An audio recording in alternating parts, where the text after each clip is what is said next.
Welcome to the Not Old Better Show Smithsonian Associate Series. I'm your host, Paul Vogelzang, and this is episode number 204.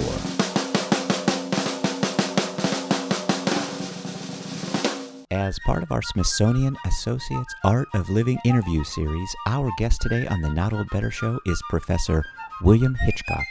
Author, historian William Hitchcock teaches history at the University of Virginia and is the Randolph P. Compton Professor at UVA's Miller Center. Professor Hitchcock's new book, The Age of Eisenhower, America and the World in the 1950s, is wonderful, and it shows Eisenhower's or Ike's accomplishments as enormous, looming ever larger from the vantage point of our own tumultuous times in three distinct areas. Well, The Age of Eisenhower is a book that tries to restore Dwight Eisenhower to the centrality of American history since World War II. And it makes an argument that Dwight Eisenhower matters. And he matters for three big reasons.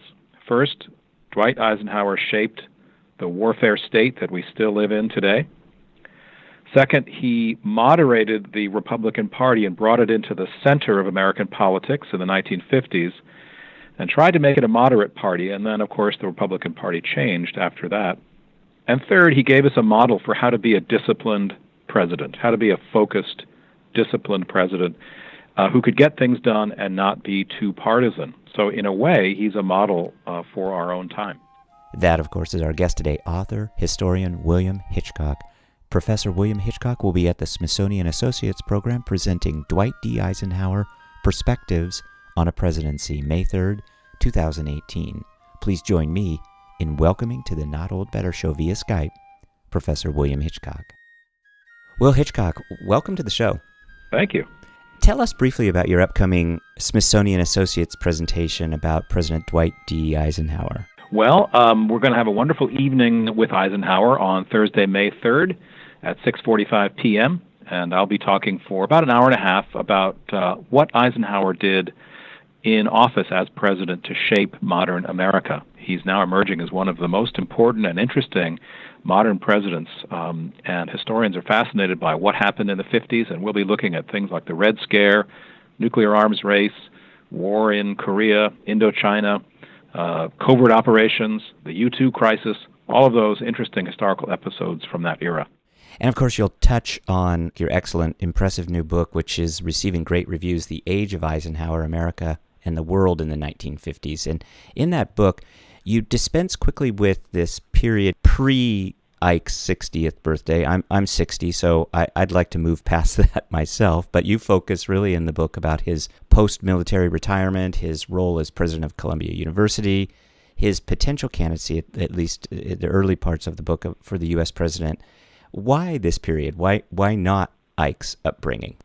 Well, the book does briefly go over Eisenhower's origins, which lie in Kansas. He was born in Texas but raised in Kansas, and he went to West Point in 1911 and graduated in 1915 and served in the military from 1915 on until the end of the Second World War. And I wanted the book to be about the presidency because I feel that Eisenhower's historical place in the history of World War II has been well established and well covered, and that his presidency, he's unusual in that his presidency is not as well known as his generalship of World War II.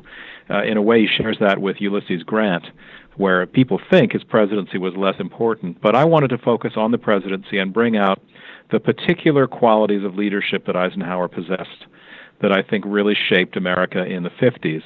Of course, his war experience was really important for making him who he was, making him the kind of leader that he was. So I do touch on it somewhat, but I wanted to show him as president rather than spend too much time walking through his daily life before World War II or as a war leader, because there are quite a few books that have covered that ground. Much fewer have done a good job on his presidency, I thought. Well, let's talk about that. In the context of his presidency, and certainly in the context of today's headlines about U.S.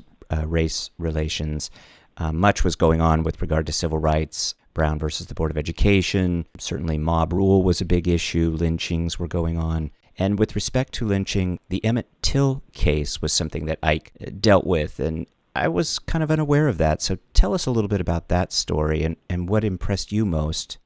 Certainly. Well, it's a shocking case, and one that has been really marked in our history, really stands out. Emmett Till was a youngster from Chicago who was about 15 years old, who was visiting some relatives in Mississippi in the summer of 1955, and he had an encounter at a drugstore, which later witnesses claimed he might have made a catcall or a whistle at the white lady working behind the counter. Emmett Till was an African American, and the lady behind the counter, his name was Carolyn Bryant, told her husband about it, and the husband and another Army buddy later went and found Emmett Till where he was staying and beat him up and ultimately beat him unconscious, and then shot him to death and threw his body in a river that was tied down by a heavy weight, and his body was later recovered. And the men who had done this to Emmett Till were apprehended very quickly, and they were put on trial, and they were acquitted by an all-white jury. So here is a lynching of a teenage boy from Chicago down in Mississippi. The killers were caught, they were tried, and they were acquitted. And this was a huge national deal, a huge national crisis, and it brought a lot of attention on the South and the way that the South was just defiant with respect to how it treated African American people. That is, how white people treated African Americans in the South. And it triggered the beginnings of an effort by the federal government to figure out how can the federal government do more to stop these kinds of things. Because at that time, it didn't have the authority to intervene in state issues like this. The federal government, the Bureau of the Justice Department, didn't have the legal authority to intervene in local cases. And it started the long road to bolstering federal authority over civil rights in the South, and that would be the story of the next decade. The Eisenhower people pushed this agenda, and in 1957 passed the Civil Rights Act of 1957 that started to help the Justice Department gain some ability to intervene in civil rights cases. And they created the Civil Rights Bureau in the Justice Department. But it was a relatively weak bill, and it would take the 1964 and 65 acts, Civil Rights Acts and Voting Rights Act, that would demonstrate that the federal government was going to impose law and order on the South as a response to the way that whites in the South had been treating black people for many, many generations, and it was time to stop. So Emmett Till's murder marks the beginning of a dramatic change in the relationship between the federal government and the states with respect to civil rights. And Eisenhower played a role in that. We are, of course, with William Hitchcock. William Hitchcock is the professor of history at the University of Virginia. Will be at the Smithsonian Associates Program coming up here very soon, May 3rd. William Hitchcock, we very much appreciate your time with us today. I have a couple more questions for you, kind of right straight out of the headlines of today. But President Eisenhower was really able to maintain a balance in his dealings with communism, and certainly had a very anti-communist stance, but he was able to avoid armed conflict.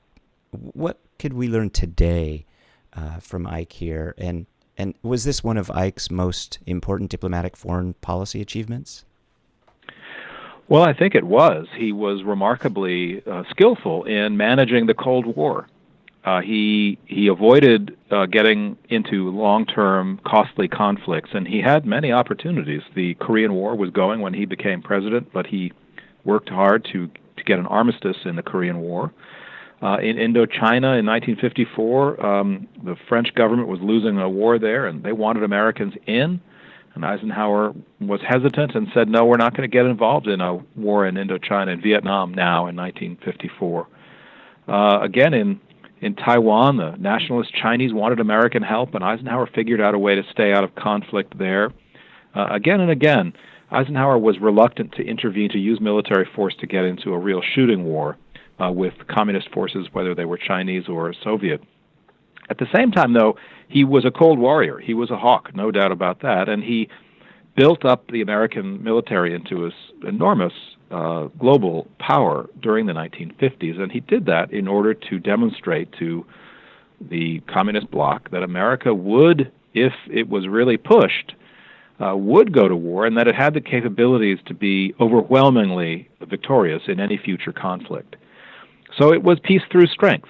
He wanted peace, but he wanted to make sure the enemy knew America was ready and capable of fighting and winning any war that the communist bloc wanted to begin. So it's a wonderful story of balance, and I think that's the story for today: is balance. We do need a strong military, but we also need diplomacy. We also need tolerance. We need a long fuse so that terrible wars won't be triggered over relatively minor regional conflicts.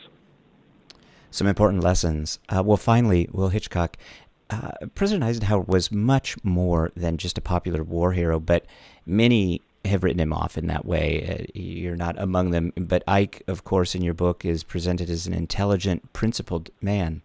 And so in your research, what impressed you most about the man? Well, I think the thing I was most surprised by was how different Eisenhower appeared to me after I got to know him and saw him in action versus how he's been portrayed.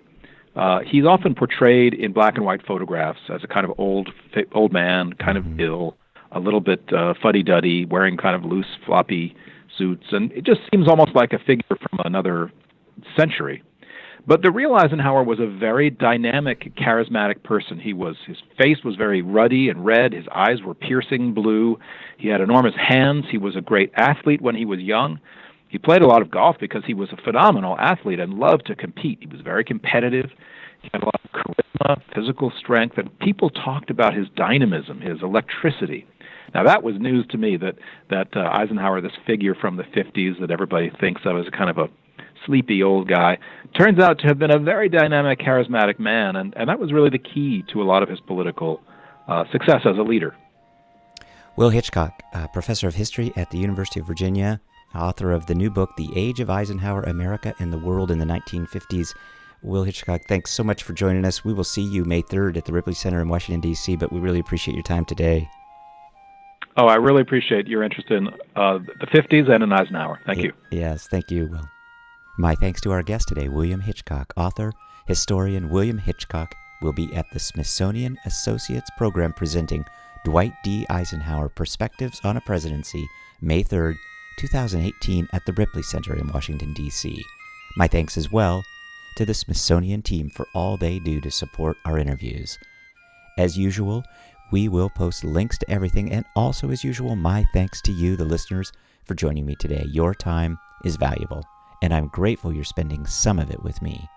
I'm always interested in feedback, and you can leave that at iTunes, Google Play, or send me email at info@notold-better.com.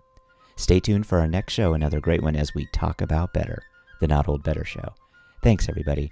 And remember to check out genealogybank.com/NOBS for great genealogy newspaper articles, history, and data, and to support the show. That's genealogybank.com/NOBS.